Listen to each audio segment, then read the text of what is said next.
Pada usia 71 tahun, tubuh Jalaluddin Hasan yang dahulu tegap dan gagah, kini terbaring diam di katil hospital.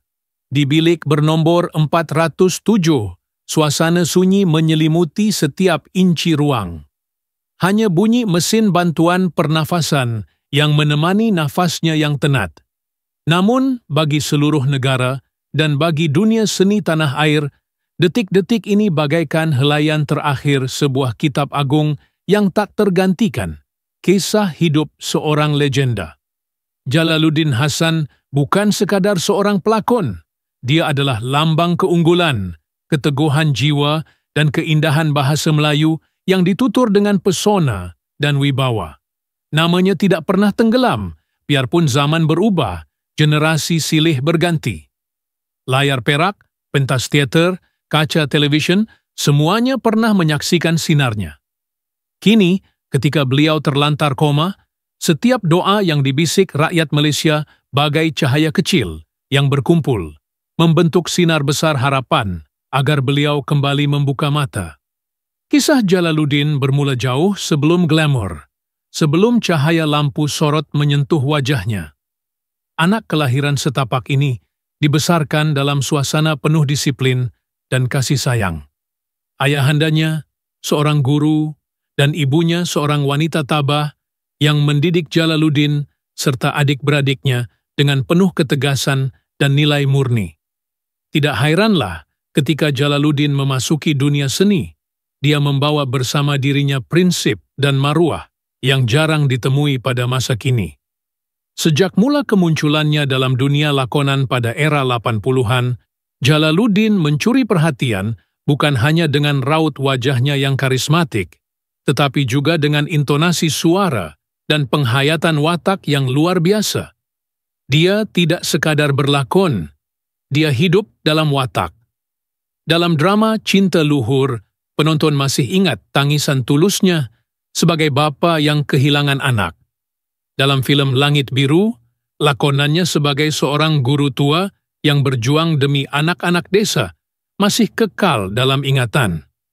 Namun, siapa sangka, di sebalik semua pencapaian gemilang itu, Jalaluddin adalah seorang yang sangat merendah diri. Dia tidak pernah mengejar populariti. Saya hanya mahu menyampaikan cerita yang baik, katanya dalam satu wawancara pada tahun 2012. Jika saya boleh buat orang rasa, itu sudah cukup. Kata-kata itu kini bergema dalam hati peminatnya, yang setiap hari berkumpul di luar hospital, membawa bunga dan nota doa, menanti dengan sabar berita baik yang diharapkan. Di rumah, istrinya, Puan Mariam, tidak berganjak dari sisi suaminya. Dengan tangan menggenggam erat tangan Jalaluddin yang dingin, beliau membacakan ayat-ayat suci dan puisi lama yang sering Jalaluddin suka. Anak-anak mereka, yang kini semuanya dewasa, berkumpul dari seluruh pelosok dunia, kembali ke tanah air, demi ayahanda mereka, yang selama ini menjadi nadi keluarga. Seluruh industri hiburan terkesan. Rakan-rakan seperjuangan seperti Rosyam Nor, Fauziah Ahmad Daud, dan Era Fazira meluahkan rasa sayu. Jalal bukan sekadar pelakon. Dia adalah institusi, kata Rosyam dalam satu sidang media. Dia mengajar kami semua erti perjuangan seni yang sebenar.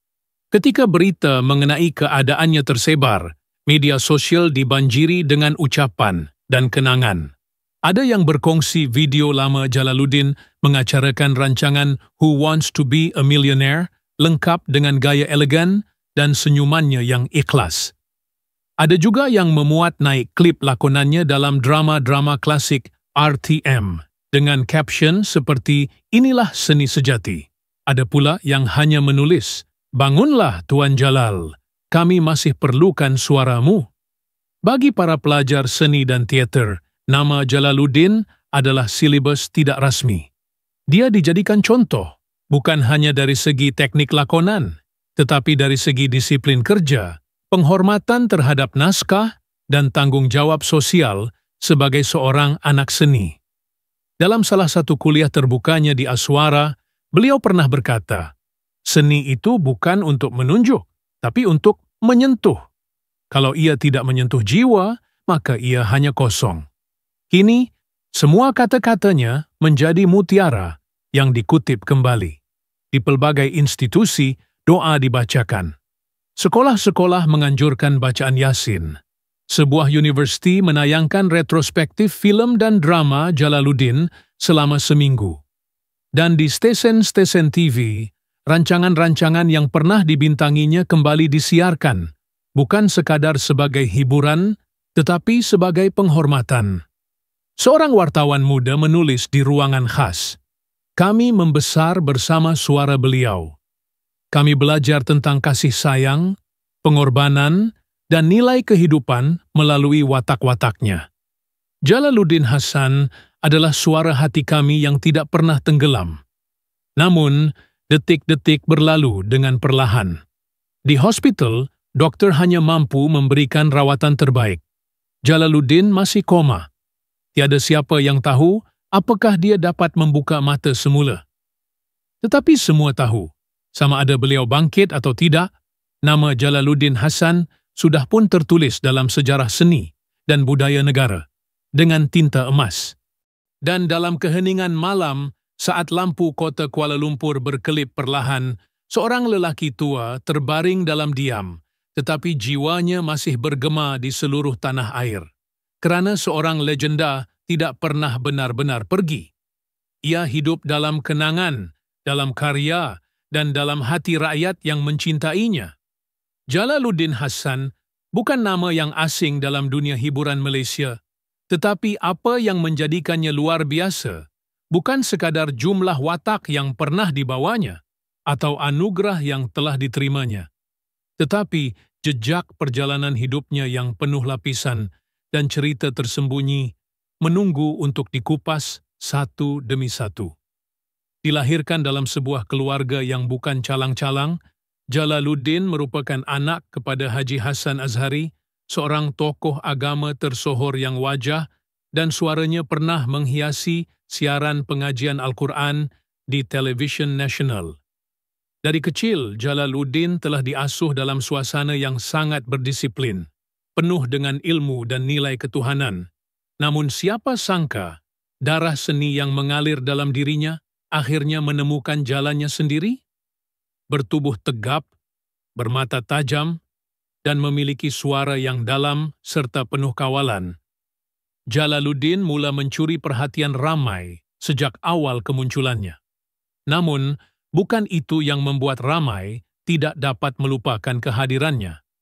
Ada sesuatu yang misteri pada tatapan matanya ketika di layar, seolah-olah dia menyimpan lebih banyak kisah daripada yang ditunjukkan. Watak-watak yang dibawanya tidak pernah tipikal. Selalu ada kedalaman, ada kelicikan yang tersembunyi, atau kasih sayang yang terlalu rapi disorokkan di sebalik nada suara. Penonton seringkali tertanya, siapa sebenarnya Jalaluddin Hasan di balik semua itu? Salah satu sisi paling mengagumkan dalam karier Jalaluddin ialah kemampuannya menjelmakan pelbagai jenis watak tanpa pernah mengorbankan martabat dirinya sebagai pelakon. Dalam satu dekad, beliau boleh menjadi seorang datuk yang berwibawa dalam drama kekeluargaan. Dan dalam dekad berikutnya, beliau berubah menjadi tokoh korporat yang licik dalam naskah thriller. Namun, dari ratusan peranannya, yang paling membekas dalam jiwa rakyat mungkin sekali ialah ketika beliau menggalas tugas sebagai pengacara rancangan kuis Who Wants to be a Millionaire versi Malaysia. Dengan jas hitam rapi, rambut tersisir kemas, dan suara berat penuh wibawa, beliau bukan sekadar bertanyakan soalan. Beliau menjadikan setiap malam Isnin satu pengalaman yang dinanti-nantikan oleh seisi keluarga.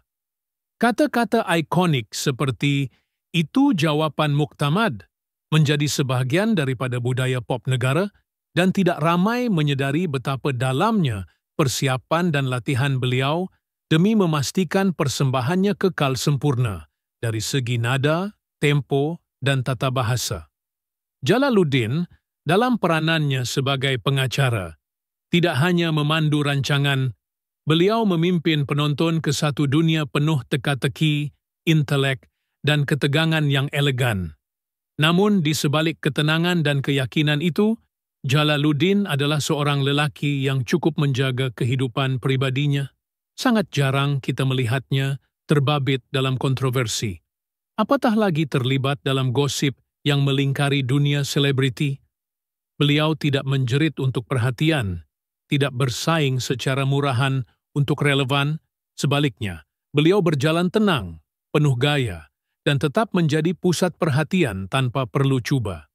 Kehidupannya bagaikan sebuah novel klasik yang jarang dibuka, tetapi setiap kali dibaca, pasti memikat hati pembacanya. Lebih menakjubkan lagi ialah keberadaan Jalaluddin sebagai jambatan antara dunia modern dan nilai tradisi. Beliau adalah contoh lelaki Melayu yang menjunjung budaya, tetapi tidak kolot, yang bertutur baku, tetapi tidak membosankan, yang berprinsip tetapi tidak menghakimi. Dalam setiap lakonannya, pasti ada detik di mana penonton tersentuh, bukan kerana skrip semata-mata, tetapi kerana penyampaiannya yang begitu jujur dan tajam. Seolah-olah beliau meminjamkan sebahagian jiwanya untuk menghidupkan watak itu, lalu mengembalikannya ke dalam dirinya selepas penggambaran tamat. Apa yang lebih mengusik rasa ingin tahu tentang Jalaluddin adalah bagaimana dia kekal setia kepada dunia seni, meskipun pernah mendapat tawaran untuk menyertai dunia politik dan korporat. Dalam satu wawancara jarang-jarang beliau beri, Jalaluddin mengaku dia pernah dihubungi beberapa pihak yang mahu melantiknya sebagai duta, ahli lembaga pengarah, bahkan sebagai calon pilihan raya. Namun, beliau menolak secara baik. Katanya, "Saya lebih selesa menjadi suara yang berkarya daripada suara yang berkuasa." Kata-kata itu membekas dan menggambarkan kedalaman prinsipnya bahawa seni bukan sekadar alat hiburan, tetapi satu bentuk tanggungjawab kepada masyarakat. Dan mungkin itulah yang paling mengagumkan tentang Jalaluddin Hasan. Dalam dunia yang penuh kebisingan, beliau memilih untuk menjadi gema yang berkualiti. Dalam zaman di mana ketenaran mudah datang dan pergi, beliau membina warisan yang tidak tergugat oleh masa. Daripada seorang anak guru agama yang mendengar ayat-ayat suci sejak kecil, kepada seorang ikon kebangsaan yang menyampaikan pelbagai kisah manusia di layar kaca, Jalaluddin telah membuktikan bahawa seni bukan sahaja tentang bakat, tetapi tentang niat, tentang keikhlasan, dan tentang keberanian menjadi diri sendiri di hadapan berjuta mata yang menonton. Dan kini, apabila namanya disebut, bukan sahaja nostalgia yang datang. Ia hadir bersama rasa hormat, kekaguman, dan satu persoalan yang tidak pernah habis. Siapakah sebenarnya Jalaluddin Hasan, lelaki yang telah memukau kita selama berpuluh tahun, dan masih terus mempesona, walau hanya dengan diamnya? Dalam detik-detik yang penuh ujian ini, marilah kita bersama-sama menyalakan lilin harapan dan kasih buat seorang tokoh seni tanah air yang telah mengukir 1000 wajah dalam ingatan kita, Jalaluddin Hasan. Beliau bukan sekadar seorang pelakon, tetapi suara jiwa bangsa, lambang kehalusan budaya dan kekuatan prinsip dalam dunia hiburan. Saat beliau sedang bertarung dalam sunyi, marilah kita hulurkan doa, rasa simpati, dan penghargaan yang tulus. Tunjukkan bahawa kita tidak pernah melupakan jasa dan keindahan seni yang telah beliau tinggalkan buat kita semua. Cintai dan kenanglah beliau bukan hanya sebagai selebriti, tetapi sebagai insan yang telah menyentuh hidup kita dengan lakonannya, senyumannya, dan tutur katanya yang penuh wibawa. Dalam doa dan ingatan kita, biarlah Jalaluddin Hasan tahu dia tidak pernah sendiri. Kita bersamanya dengan penuh kasih dan rasa hormat yang tidak bertepi.